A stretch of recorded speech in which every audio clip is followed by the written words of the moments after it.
شهر عظيم قد تسامى قدره وعلى رباه تنزل القرآن. الحمد لله وحده والصلاة والسلام على من لا نبي بعده. أما بعد، نواصل بإذن الله سبحانه وتعالى في نفحات رمضانية حول ما يمكن أن نستفيده من هذا الشهر وما نربي عليه أنفسنا وما نخرج به من ثمرات هذا الصيام، وهي ثمرات كثيرة لا تكاد تنتهي، لأن نحن في نفحات مع الشهر الكريم، ونفحات الله تبارك وتعالى كثيرة وعظيمة، كما قال الله تبارك وتعالى لرسوله: وكان فضل الله عليك عظيما. ففضل الله علينا كبير، وفضل الله علينا عظيم. فضل الله علينا بالإسلام، وفضل الله علينا بالإيمان، وفضل الله علينا بالقرآن، وفضل الله علينا برسول الله صلى الله عليه وسلم، كل ذلك من أفضال الله تبارك وتعالى. وبالتالي نواصل إن شاء الله فيما يتعلق بكيف يمكن أن تتحول هذه الأخلاقيات إلى حياتنا بشكل يومي. نواصل اليوم إن شاء الله فيما يتعلق بما نستفيده من هذا الشهر وثمرة من ثمراته ومقصد من مقاصده، هو حالة استشعار والعيش في ظل أجواء الفقراء. كثيرا ما يكون بعض الناس يعيش في حالة خاصة، وللأسف الشديد خاصة أصحاب المدن ربما أكثر هذه الظواهر تكون فيهم.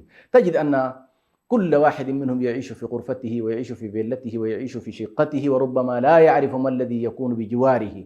لا يسأل عن جار، ولا يسأل عن فقير، ولا يسأل عن مسكين، ولا يسأل عن يتيم، ولا يسأل عن أرملة، حياته هكذا. ولكن لما يأتي الصيام يريد أن يعطيك دورة تستشعر من خلالها أنك على الأقل تمارس حالة الجوع وحالة الحاجة وتعيش حالة الامتناع عن اللذات التي تعيشها 24 ساعة. عندما تعيش هذه الحالة فإنك مباشرة يفترض، كما يقول ابن القيم عليه رحمة الله، أن الصيام يجعل الغني يستشعر حالة الفقير.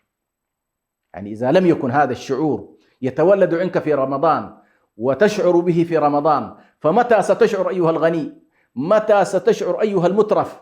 متى ستشعر أيها الشبعان خلال العام والناس من حولك جياع؟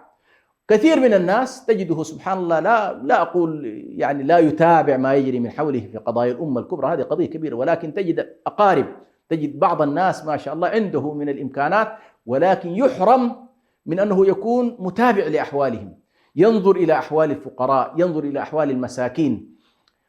فالصيام يريد أن تشعر بهذا الشعور، يريد أن يقول لك والله انظر إلى الأيتام، انظر إلى الفقراء، انظر إلى المساكين، انظر إلى المرضى، انظر إلى أصحاب الحاجات. كم من كثير من المسلمين ربما لا يجدون اللحم الشهر والشهرين، كم من أناس يكتفون ربما لا يجدون الوجبة الواحدة في يومهم، كم من أناس ربما ماتوا من الجوع، كم من أناس ربما ماتوا حتى في قطاع غزة وفي أرض فلسطين مثلا، نتيجة الحصار الجائر الذي يمارسه اليوم الكيان الصهيوني، والناس في غفلة عنهم ولا يلتفتون إليهم ولا يبالون للأسف الشديد بأحوالهم.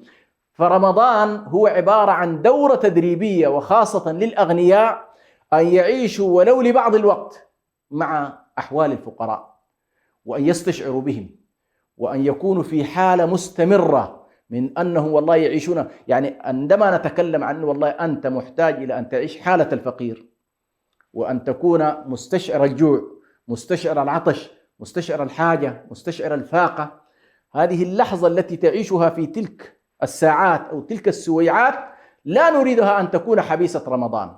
نريد أن يكون رمضان هو عبارة عن دورة تستطيع أن تخرج منها إلى أن تمتلك هذا الشعور باستمرار، أن يكون شعور الالتفات إلى المساكين، الالتفات إلى الفقراء، شعورا دائما، شعورا مستمرا، شعورا يجعل الإنسان دائما في خوف من أنه والله هل أدى ما عليه أم لا.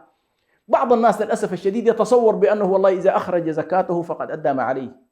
هذه خطيرة جدا، لأننا نلاحظ في أحكام الشريعة الإسلامية أن أداء الزكوات وأداء الصدقات الواجبة هذا ربما يكفي إذا كان المجتمعات المسلمة مستقرة والأمن فيها مستتب، وليست هنالك مشكلات، وليست هنالك جوعى، وليس هنالك فقراء لا يجدون ما يأكلون. لكن كم قال النبي صلى الله عليه وسلم في المال حق سوى الزكاة؟ فهنالك كثير من الحقوق ربما أنت لا تلتفت إليها، ربما لم تبالي بها. ولذلك نلفت الأنظار أيضا إلى أن من أهم الخصائص ومن أهم المقاصد التي أيضا تجعل الشعور متبادل ما بين الغني والفقير، فالغني يستشعر حالة الفقير، والفقير أيضا عليه أن يكون في حالة شعور بأن والله هذه أفضال الله تبارك وتعالى، فلا ينتابه الحسد ولا ينتابه الغيظ ولا ينتابه بأن والله لماذا فضل الله علينا كذا، لأننا لاحظنا أصحاب النبي صلى الله عليه وسلم قالوا يا رسول الله ذهب أهل الدثور بالأجور، يتصدقون كما يصومون كما نصوم ويصلون كما نصلي ويفوقوننا بالصدقات يا رسول الله، فقال فلا أدلكم على ما تسبقونهم به.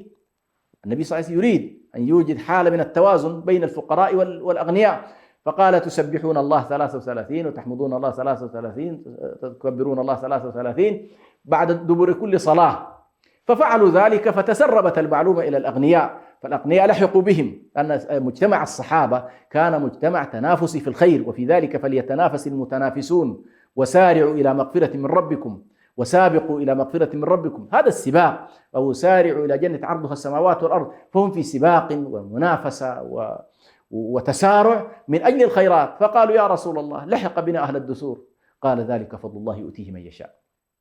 إذا نحن أيضا الفقير عليه أن يدعو الله سبحانه وتعالى بالهداية للأغنياء والتوفيق لهم، وأن يدر عليهم أيضا الخير والبركة، وحتى يتمكنوا أيضا من إخراج ما عليهم من واجبات. وفي الوقت الذي نحن نؤكد هذه المعاني بالنسبة للأغنياء، فمن باب أولى ويتأكد المسؤولية بشكل أكبر على الحكومات التي لديها الإمكانات ولديها الأموال ولديها ربما الثروات المحتكرة، وهي لا تلتفت إلى الفقراء من تحتها أو إلى الفقراء من حولها في البلدان الأخرى، فنذكرهم بأن الله سائلهم عن كل درهم وعن كل دينار يضعونه في خزائنهم، وهنالك من حولهم فقراء من المسلمين يموتون جوعا، وهنالك أرامل لا يجدون ما يسدون به حوجتهم. نسأل الله سبحانه وتعالى أن يعين الأغنياء على التصدق وعلى الزكاة بالمال، وأن يستشعروا هذا الشعور ليكون شعورا مستمرا وليس شعورا مؤقتا فقط في رمضان.